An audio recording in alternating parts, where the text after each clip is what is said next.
Hello everyone, welcome to UPSC brainstorming. तो आज environment ecology से हमारे पास एक करंट का टॉपिक है मैंग्रोव पीता बर्ड।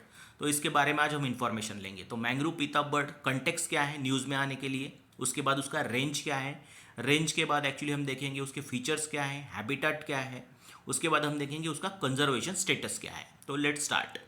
तो मैंग्रोव पीता बर्ड जो है इसका फर्स्ट सेंसस हो रहा है उड़ीसा में। फर्स्ट सेंसस एक्चुअली कहाँ पे हो रहा है? यस, उड़ीसा में हो रहा है अप्रैल 2023 में। इसलिए ये इस एग्जाम के लिए और नेक्स्ट एग्जाम के लिए इंपॉर्टेंट हो जाता है। अब ये सेंसस कहाँ पे हो रहा है?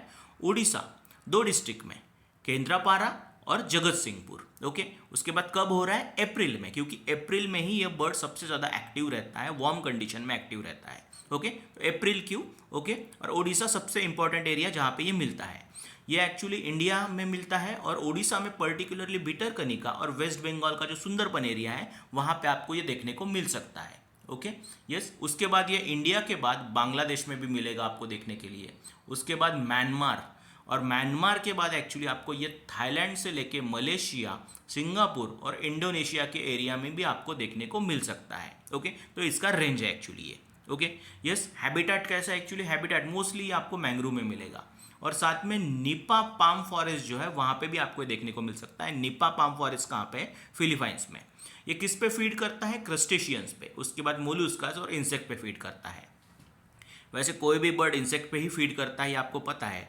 अगर एक्वेटिक एरिया में है तो वो क्रस्टेशियन पे फीड करता है। तो कैच यही है यहाँ पे।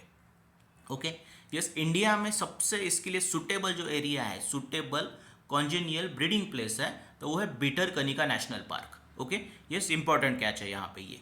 उसके बाद ये कहाँ पे आता है? भितरकनिका नेशनल पार्क, केंद्रापारा जो डिस्ट्रिक्ट है उड़ीसा में, वहाँ पे।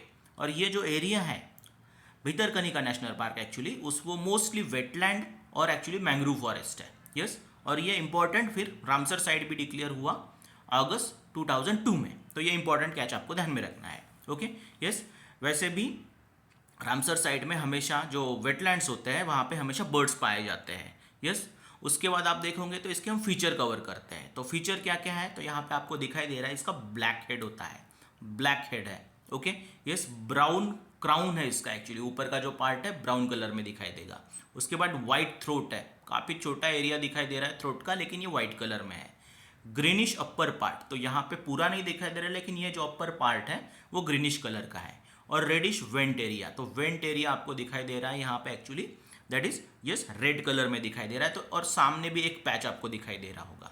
और इसका जो चेस्ट का पार्ट है ये आपको येलोइश दिखाई दे रहा होगा, थोड़ा गोल्डन भी लग रहा है। ओके, और साथ में ही कुछ पैचेस ब्लू कलर के भी दिखाई दे रहे हैं। तो काफ़ी कलरफुल बर्ड होता है एक्चुअली ये। ओके, पिता जो बर्ड है मैंग्रोव पिता बर्ड, ये काफ़ी कलरफुल है। ओके, यस, उसके बाद हम देखेंगे इसका कंजर्वेशन स्टेटस क्या है। तो ये कंजर्वेशन स्टेटस इसका नियर थ्रेटन है। Okay, yes, IUCN red list में ये नियर थ्रेटन कैटेगरी में आ रहा है। ओके, ये जो बर्ड है उसके बाद ये bio indicator of health of the mangrove forest है। अभी बायो इंडिकेटर क्या होते हैं? तो बायो इंडिकेटर मीन्स ऐसे स्पीशीज होते हैं जिसके नंबर से हमें हेल्थ ऑफ द इकोसिस्टम का पता लग सकता है। अगर नंबर ज़्यादा है तो इकोसिस्टम का हेल्थ अच्छा है, अगर नंबर ड्विंडल हो रहा है उस स्पीशीज का तो इकोसिस्टम थ्रेट में है, ऐसा बोला जाता है। ओके, वैसे भी जो हमेशा वेटलैंड्स होते हैं, तो मैंग्रोव भी एक वेटलैंड है। ओके, तो उसमें हमेशा इंडिकेटर स्पीशीज या बर्ड्स ही होते हैं, ये आपको ध्यान में रखना है यहाँ पे। लेकिन ये पर्टिकुलर बर्ड का नाम लिया है हमने यहाँ पे। तो ये है हमारे पास ओवरऑल इन्फॉर्मेशन मैंग्रोव पीता बर्ड का। उसमें हमने क्या क्या देखा, उसका एक्चुअली कंटेक्स्ट क्या है। तो फर्स्ट सेंसस हो रहा है उड़ीसा में। उसके बाद ये उड़ीसा ही एक्चुअली इंपॉर्टेंट एरिया जहाँ पे ये बर्ड पाया जाता है इंडिया में। उसके बाद हमने देखा उसका रेंज क्या है, हैबिटेट क्या है, फीचर्स क्या है। ओके, और उसका IUCN कैटेगरी। तो this what overall topic. Thanks for watching.